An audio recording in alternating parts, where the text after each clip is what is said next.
जय श्री राम। बहुत बहुत स्वागत करता हूं आप सभी का एक बार फिर से अपने YouTube चैनल पर। मैं पंडित आशीष शर्मा। मेरा आज का ये वीडियो वृषभ राशि के जातकों के लिए बहुत ही खास है, क्योंकि इस वीडियो में हम विस्तार से चर्चा करने वाले हैं कि गोचरीय व्यवस्था अप्रैल 2023 के महीने में आपको किस प्रकार से प्रभावित करेगी, कौन से ग्रहों का परिवर्तन होगा, किस ग्रह के परिवर्तन से आपको क्या लाभ मिलेगा। बृहस्पति ग्रह का महापरिवर्तन भी अप्रैल के महीने में ही होगा, तो वहीं आपकी राशि के मालिक शुक्र भी परिवर्तन करके मालव्य योग इसी महीने बनाएंगे। तो आइए देखते हैं, विस्तार से समझते हैं कि जीवन के किस किस क्षेत्र में, चाहे शिक्षा, व्यापार, व्यवसाय, नौकरी, इन सभी क्षेत्रों के बारे में हम विस्तार से इस वीडियो में चर्चा करने वाले। हमारा जो ये वीडियो है ये चंद्र राशि पर आधारित है, यानी गोचरीय प्लैनेट, गोचरीय ग्रहों की स्थितियां हम आपके मून साइन से, चंद्रमा से चेक करना चाहते हैं कि कब कब कहाँ और कैसे प्लैनेटरी पोजीशंस आपके जीवन में हो रही है। तो आइए शुरुआत करते हैं। आप स्क्रीन पर देख रहे होंगे कि आपकी राशि से जो ग्रहों की स्थिति है कि राशि से दूसरे भाव में मंगल है, छठे भाव में केतु है, दशम में शनि है, एकादश भाव में सूर्य गुरु की युति और 12वें घर में शुक्र, राहु और बुध की युति भी बनी हुई है। तो ये ग्रहों की स्थितियां हैं। सूर्य इस महीने परिवर्तन करेंगे 14 अप्रैल को। वहीं बृहस्पति का महापरिवर्तन 21 अप्रैल को होने वाला है। और वहीं अगर हम देखें तो शुक्र भी 6 अप्रैल को राशि परिवर्तन करेंगे। आइए सबसे पहले हम बात करते हैं कि इस महीने के अंदर आपका स्वास्थ्य और सम्मान कैसा रहेगा। देखिए, आपकी राशि का जो लॉर्ड है शुक्र, वो इन सब चीज़ों को दर्शाता है। और 6 अप्रैल तक की स्थिति आपके जीवन में कठिन बनी हुई है लगातार, क्योंकि 6 अप्रैल तक आपकी राशि का लॉर्ड 12वें घर में राहु केतु अक्ष पे शनि से दृष्ट होकर चल रहा है। 6 अप्रैल के बाद आपकी लाइफ में एकदम एग्जैक्ट नया परिवर्तन आएगा कि जैसे ही 6 अप्रैल आपके जीवन में आएगी, वो शुक्र आपकी राशि का लॉर्ड 12वें स्थान से निकलकर राशि में आएगा, जिसको हम बनाए कहेंगे कि ये मालव्य योग बनाता है। राशि का मालिक राशि में सम्मान के लिए अच्छा है। राशि का मालिक राशि में हो तो आपके स्वास्थ्य के लिए बहुत अच्छा है। आप जीवन में यदि अपना कॉन्फिडेंस लेवल खो चुके हैं, आपको मन में घबराहट रहती है, चिंता रहती है, या आप फेलियर हो रहे हैं, काम में आपको बाधाएं आ रही हैं, जिस काम में आप हाथ डाल रहे हैं उसमें सक्सेस नहीं मिल पा रहा है, तो कहीं ना कहीं वो सारी चीज़ों की पूर्ति इससे होगी। शुक्र बनाएंगे मालव योग तो प्रसन्नता देंगे, सुख साधन देंगे। बहुत बार ऐसा ग्रह आपको अच्छे सुख साधन या वाहन आदि भी देता है। तो उस लिहाज से ये जो कॉम्बिनेशन है वो यहाँ इस शुक्र की वजह से दिखेगा कि आपकी बहुत सारी परेशानियाँ शुक्र देव हल करेंगे। अगर आपको सम्मान में कोई गिरावट महसूस हो रही है, अगर आप महसूस करते हैं कि भाई मेरा वर्चस्व में कोई समस्या ना आ जाए, सामाजिक हानि ना हो जाए, या मेरे द्वारा जीवन में जो प्रॉब्लम चल रही है वो समाज के लोगों को पता ना लग जाए, मेरी बदनामी ना हो जाए, मेरे को हेल्थ इश्यूज़ हो रहे हैं वो ठीक हो जाए, मेरे काम में अड़चन आ रही है, तो वो सब चीज़ें आप देखिएगा ऑटोमेटिकली 6 अप्रैल के बाद धीरे धीरे करके कवर होनी शुरू हो जाएगी। कुछ देने लायक हो जाएगा प्लेनेट आपका। वो एक बहुत अच्छी स्थिति हमें इस महीने दिखाई दे रही है, जो आपके बहुत सारी चीज़ों पर अकेले कवर करने में सक्षम दिखाई देती है। यानी इस महीने देखें तो 6 अप्रैल के बाद आपकी बहुत सारी परेशानियां अकेले शुक्र हल कर देंगे, इसमें कोई भी संदेह नहीं रहेगा।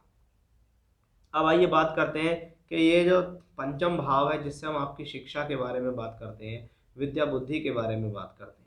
देखिए, इसमें कोई संदेह नहीं है कि पंचम भाव से हम शिक्षा देखते हैं तो शिक्षा का कारक ग्रह बुध है।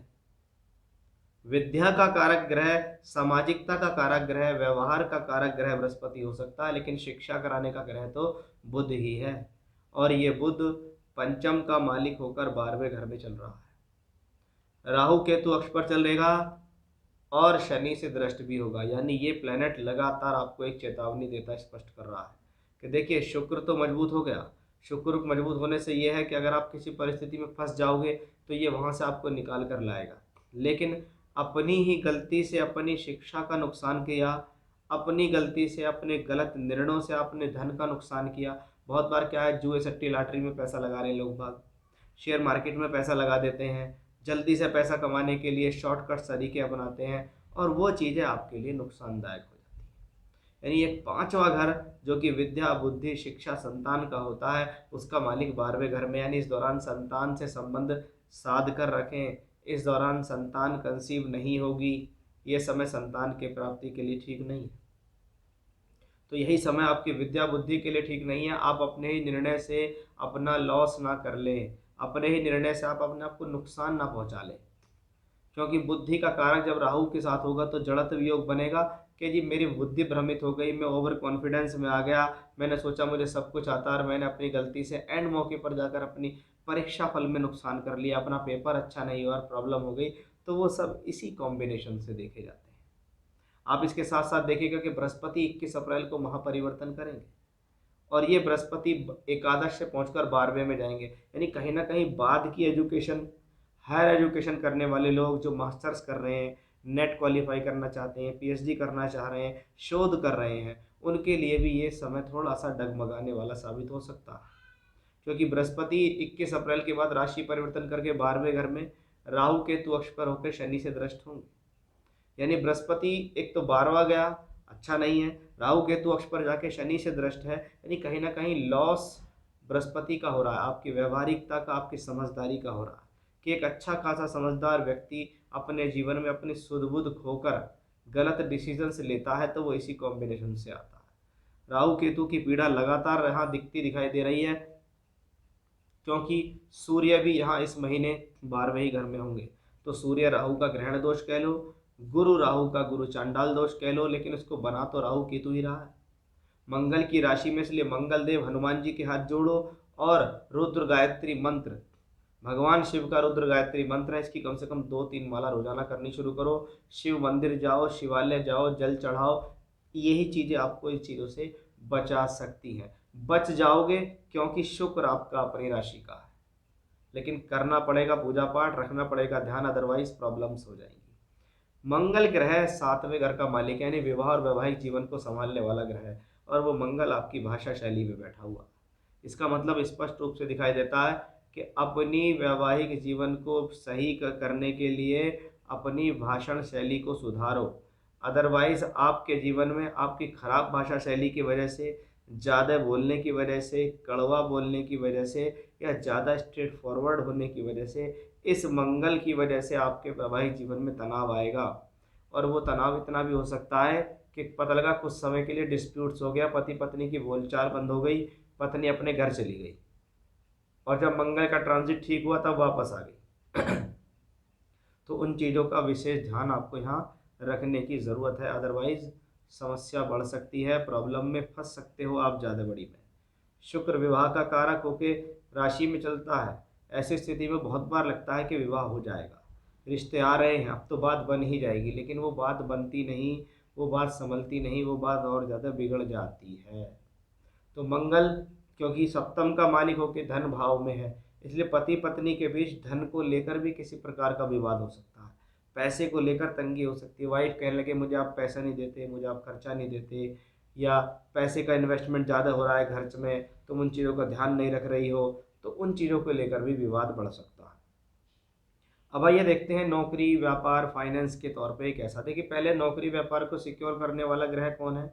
शनि है। राशि का मालिक शुक्र है, अपनी राशि में है, उससे दशम भाव में शनि बैठा हुआ है, यानी देखिए नौकरी तो हो रही है, काम तो हो रहा है, कर्म तो हो रहा है, लेकिन क्या उसमें ठीक प्रकार से मन लग रहा है? क्या उसमें ठीक प्रकार से टारगेट सेलेक्ट हो रहे हैं? क्या आपका दिमाग सही जगह सद्बुद्धि कर रही है? वो सारी चीज़ें हमें 12th हाउस में दिखती हैं, क्योंकि जब 12वें घर में ज़्यादा से ज़्यादा प्लेनेट होता है तो चिंताएं भी बढ़ती हैं, घबराहट भी बढ़ती है, एक्सपेंडिचर बढ़ते हैं, पैसा खर्च होता है, बीमारियों पर पैसा खर्च होता है। और यहाँ तो मंगल और बुध का एक्सचेंज योग भी बन रहा है, यानी इस दौरान पैसे को बहुत संभाल कर रखें। इस महीने में आपका ज़रूरत से ज़्यादा पैसा भी खर्च हो सकता है, अति व्यय होना, अत्यधिक खर्च होना, फिजूल के खर्च होना, बीमारियों पर पैसा खर्च होना भी दिखता है। यानी एक तरफ काम हो रहा है, एक तरफ पैसा आ रहा है, एक तरफ नौकरी हो रही है, तो वहीं दूसरी तरफ कहीं ना कहीं कोई विवाद चल रहा है, हस्बैंड वाइफ का डिस्प्यूट चल रहा है, एजुकेशनली प्रॉब्लम आ रही है। तो वो सारी की सारी चीज़ें कहीं ना कहीं 12th हाउस में जा रही है। जो पढ़ने वाले हैं उनका दिमाग डिस्टर्ब हो रहा है, जो नौकरी वाले हैं उनके डिसीजंस गलत हो रहे हैं, ओवरऑल कुछ भी कर रहे हैं, एक्सपेंडिचर ज़्यादा हो रहा है, पैसा ज़्यादा खर्च हो रहा है। तो उस चीज़ का बहुत ध्यान रखें, क्योंकि इस महीने सूर्य राहु का ग्रहण दोष, गुरु राहु का गुरु चांडाल दोष, मंगल बुध का राशि परिवर्तन 12वें और दूसरे घर का, तो पैसे को लेकर किल्लत इस महीने मुझे दिखाई दे रही है, जिसको मैंने स्पष्ट रूप से आपको बताया है और उपाय भी बताए हैं। अगर कर लेंगे तो निश्चित लाभ होगा, अदरवाइज समस्या में पड़ जाओगे।